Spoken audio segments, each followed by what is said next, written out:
धर्मेंद्र प्रधान के इस्तीफे के बाद अब प्रहलाद जोशी देश के नए शिक्षा मंत्री बन गए हैं, लेकिन शिक्षा मंत्रालय मिलते ही जोशी विवाद में फंस गए।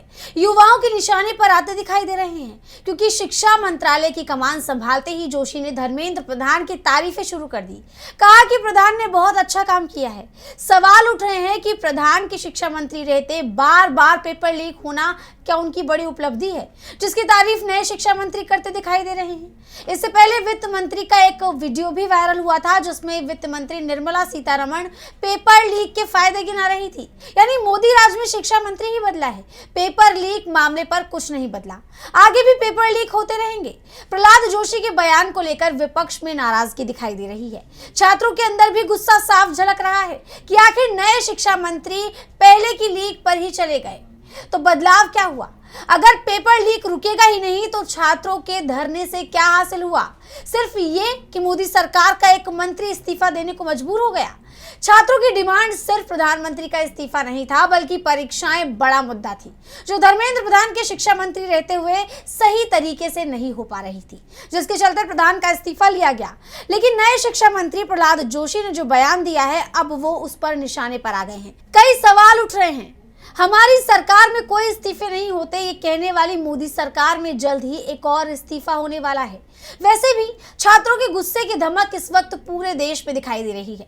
18-20 साल के बच्चों ने मोदी सरकार को झुका दिया। धर्मेंद्र प्रधान का इस्तीफा हो चुका है और अब शिक्षा मंत्रालय की जिम्मेदारी पहले से मोदी कैबिनेट में रहे मंत्री प्रहलाद जोशी को सौंप दी गई है। अब तक ये नवीन एवं नवीकरणीय ऊर्जा मंत्री थे और अब फिलहाल के लिए शिक्षा मंत्री भी इन्हीं को बनाया गया है। प्रहलाद वेंकटेश जोशी राष्ट्रीय स्वयं सेवक संघ यानी RSS के कट्टर समर्थक हैं। संघ के वफादार माने जाने वाले प्रहलाद वेंकटेश जोशी बीजेपी से 5 बार के सांसद रह चुके हैं। राष्ट्रीय राजनीति में आने से पहले जोशी ने बीजेपी की कर्नाटक इकाई के अध्यक्ष के तौर पर काम किया और राज्य में पार्टी का विस्तार करने में जरूरी भूमिका निभाई। वो पहली बार 2004 में लोकसभा पहुंचे और तब से लगातार चुने जा रहे हैं। साल 2004 में प्रहलाद जोशी ने पहली बार कर्नाटक की धारवाड़ लोकसभा सीट से चुनाव लड़ा और जीत हासिल की और इसके बाद वो संसद पहुंचे, जिसके बाद 2009, 2014 और 2019 और 2024 के लोकसभा चुनाव में भी उन्हें लगातार जीत हासिल हुई।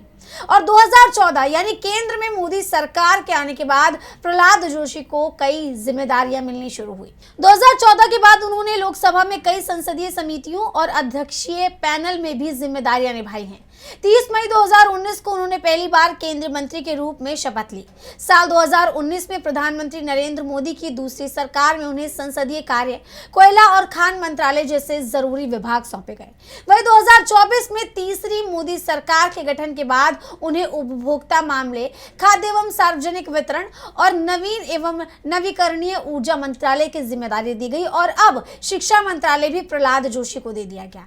वही शिक्षा मंत्री बनाए जाने के बाद प्रहलाद जोशी का रिएक्शन आया है। उन्होंने पीएम मोदी का आभार जताया और अपनी जिम्मेदारी पूरी ईमानदारी से निभाने की बात कही। सुन लेते हैं क्या कुछ कह रहे हैं प्रहलाद जोशी। माननीय प्रधानमंत्री जी ने एक नई जिम्मेदारी मेरे ऊपर विश्वास रख के दिया है और जो प्रधानमंत्री जी ने विश्वास रख के इतना बड़ा जिम्मेदारी मेरे ऊपर दिया है, उसको मैं पूरा विनम्रता के साथ और पूरा जिम्मेदारी के साथ मैं निभाऊंगा और बाकी जो चीज़ें हैं मैं एक बार चार्ज लेने के बाद मैं आपसे डिटेल में बात करूंगा। मैं प्रधानमंत्री जी को धन्यवाद अर्पित करता हूं। भारत के नए शिक्षा मंत्री यानी प्रहलाद जोशी से जब जब सवाल किया जा रहा है कि वो शिक्षा मंत्री बनाए जाने को लेकर क्या कुछ कहना चाहते हैं, तो बस उनका एक ही बयान है कि वो प्रधानमंत्री नरेंद्र मोदी की उम्मीदों पर खरा उतरेंगे। ऐसे में सवाल उठने लगे कि उनके पीएम मोदी की उम्मीदों पर खरा उतरने के लिए उन्हें शिक्षा मंत्रालय की जिम्मेदारी सौंपी गई है या छात्रों और युवाओं के बेहतर भविष्य के लिए। ऐसे में प्रहलाद जोशी की गंभीरता को लेकर भी सवाल खड़े हो गए। युवा पहले ही साफ कर चुके हैं कि जब वो धर्मेंद्र प्रधान का इस्तीफा लेने पर सरकार को मजबूर कर सकते हैं, तो किसी दूसरे इंसान का इस्तीफा लेना अब उनके लिए कोई बड़ी बात नहीं रह गई है। यानी अगर अब थोड़ी सी भी चूक छात्रों से जुड़े मामलों में पाई गई तो सरकार का गिरना तय है। छात्र और युवा अपने भविष्य के लिए किसी कोताही को बर्दाश्त नहीं करेंगे और इस मामले में विपक्ष भी युवाओं के साथ है। कांग्रेस जनता पार्टी के बैनर तले हुए युवाओं के प्रदर्शन को विपक्षी दलों का साथ भी मिला है।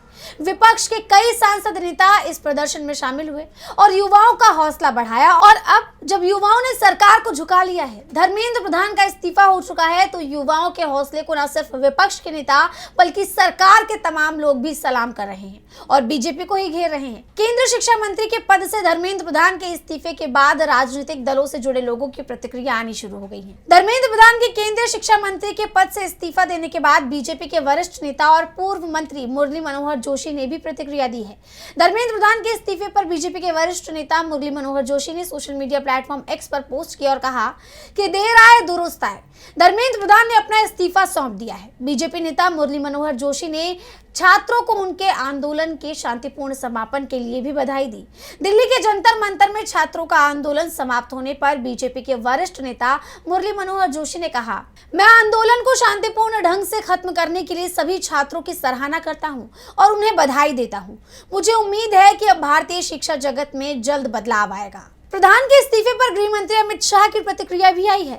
शाह ने कहा है कि बीजेपी नेताओं या कार्यकर्ताओं के लिए पद से कहीं ज्यादा जरूरी देश और युवा पीढ़ी है और विद्यार्थी हैं, और इसी जिम्मेदारी के साथ धर्मेंद्र प्रधान ने भी अपने पद से इस्तीफा दिया है। यानी प्रधान के इस्तीफे देने के फैसले को शाह अब नैतिक जिम्मेदारी बता रहे हैं।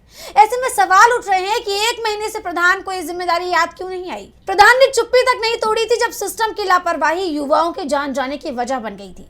भले ही प्रधान के इस्तीफे पर बीजेपी से नैतिक जिम्मेदारी बता रही हो, वो ये संदेश दे रही हो कि हमें युवाओं की परवाह है, उनकी चिंता है और इसीलिए प्रधान का इस्तीफा हुआ है, लेकिन असल कहानी तो कुछ और ही बताई जा रही है। माना जा रहा है कि पीएम मोदी और अमित शाह दोनों को इस बात का एहसास हो गया था कि अगर जल्द ही धर्मेंद्र प्रधान का इस्तीफा नहीं हुआ तो इस्तीफे की मांग धर्मेंद्र प्रधान की जगह प्रधानमंत्री नरेंद्र मोदी और अमित शाह से होने लगेगी।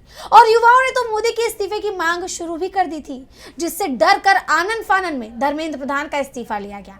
सरकार किस कदर डरी हुई थी, इस बात का अंदाजा इससे लगाया जा सकता है कि एक तरफ सीजेपी के लीडर्स की सरकार के साथ बैठक होनी थी, लेकिन उससे पहले ही धर्मेंद्र प्रधान का इस्तीफा हो गया।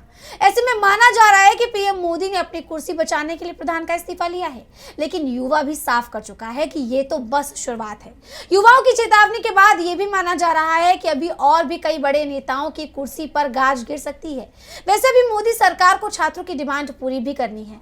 जिन छात्रों पर प्रदर्शन के दौरान एफआईआर हुई, उनकी वापसी, और जिन छात्रों ने नीट पेपर लीक के बाद अपनी जान दे दी, उनके परिजनों को 1 करोड़ रुपए का मुआवजा देने की मांग अभी पूरी नहीं हुई है। सरकार ने सिर्फ आश्वासन दिया है और ये आश्वासन वो कभी भी तोड़ सकती है।